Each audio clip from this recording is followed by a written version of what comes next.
سورہ صف کی آیت نمبر یہ 4 ہے۔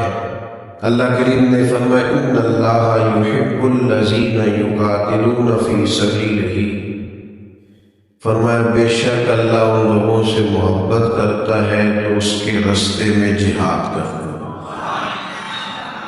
اور کیسے جہاد کرتے؟ صفاً، صفیں بنا کر، کأنہم بنیان مرصوص، اور اس طرح کی دیوار بنا کر جو سیسا پلائی ہوئی دیوار ہے، نہ ٹوٹنے والی دیوار، بنیان مرصوص۔ اس طرح سے وہ اللہ کے راستے میں جہاد کرتے ہیں تو اللہ ان سے محبت کرتا ہے۔ یہ جو بنیان مرصوص والے ہیں رب ان سے محبت فرماتا ہے۔ اللہ تبارک و تعالی ان کو دوست رکھتا ہے۔ اللہ کریم ان لوگوں پر نظر عنایت فرماتا ہے۔ ہمارے دشمن کو تو یہ کہنا بھی نہیں نہ آ رہا تھا کہ بنیان مرصوص کیا ہے، ان کو تو سمجھ ہی نہیں نہ آ رہی تھی کہ یہ کیا حکمت عملی ہے اور کیا یہ طریقہ ہے۔ اور پھر فالمغیرات صبح کے وقت اس ترتیب سے حملہ کرنا جو طریقہ مدینے والے محبوب کا ہے صلی اللہ تعالی علیہ وسلم۔ ہم اس محبوب کے ماننے والے ہیں جنہوں نے ہمیں یہ حکم ارشاد فرمایا ہے۔ حضور فرماتے ہیں کہ جنگ کی آرزو نہ کرو، اللہ سے عافیت کا سوال کرو، لیکن فرمایا جب دشمن تمہارے مقابلے میں آ جائے پھر ڈٹ جاؤ، اور یہ یاد رکھو کہ جنت تلواروں کے سائے میں ہے۔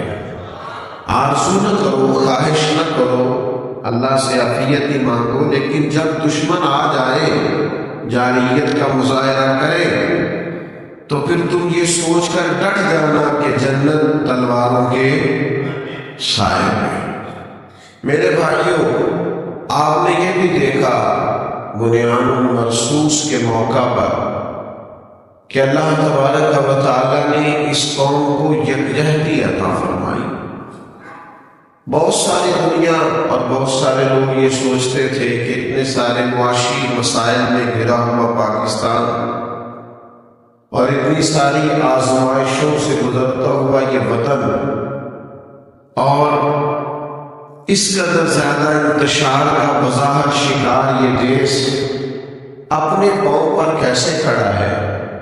تو میں تو بڑا پہلے سے کہہ رہا تھا کہ جب بھی کوئی مشکل وقت آیا ہے ہم نے اپنی قوم کو یکجان ہوتے ہوئے دیکھا ہے، ایک پیج پر دیکھا ہے۔ سیلاب آ گیا ہے، خدا نخواستہ زلزلہ آ گیا ہے، کوئی مشکل آن پڑی، یہ قوم ایک ہو جاتی، یہ فوری طور پر اپنے بھائیوں کے ساتھ کھڑی ہو جاتی۔ اس موقع پر بھی دشمن نے ابھی ارادہ کیا ہی تھا کہ پوری قوم یکجان ہوئی اور اپنی پاک فوج کے شانہ بشانہ کھڑی ہو گئی۔ اس کا نتیجہ یہ نکلا، بعض اوقات یہ ہوتا ہے کہ آپ صرف للکارتے ہی ہیں، بعض اوقات یہ ہوتا ہے کہ آپ صرف ارادہ ہی کرتے ہیں، آپ صرف پروگرام ہی بناتے ہیں، آپ صرف طے ہی کرتے ہیں تو آپ کا دشمن ڈر جاتا ہے۔ یہ اکثر آپ کو دیکھنے کو ملے گا، سننے کو ملے گا، اور یہ آپ ملاحظہ کریں گے کہ پورے طور پر آپ نے ابھی صف بندی بھی نہیں کی ہوتی کہ دشمن بھاگنا شروع کر دیتا ہے، ڈرنا شروع کر دیتا ہے۔ اللہ تبارک و تعالیٰ نے مملکت خدا داد پاکستان کو اپنے فضل اور کرم سے ہی وجود بخشا تھا، اور پھر رب ہی رحمت فرماتا ہے اور ہر دشمن سے اس کی حفاظت فرماتا ہے۔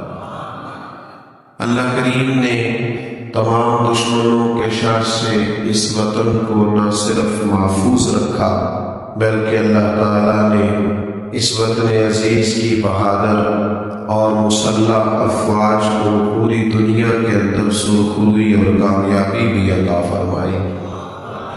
آج ہم سب جمعۃ المبارک کے اس خصوصی موقع پر اللہ کی بارگاہ میں شکر ادا کر رہے ہیں اور اظہار تشکر اس موقع پہ کر رہے ہیں کہ جس نے اس وطن عزیز کو اتنا عروج عطا فرمایا کہ پوری دنیا میں اللہ تعالیٰ نے اس وطن کے وقار کو بلندی عطا فرمائی۔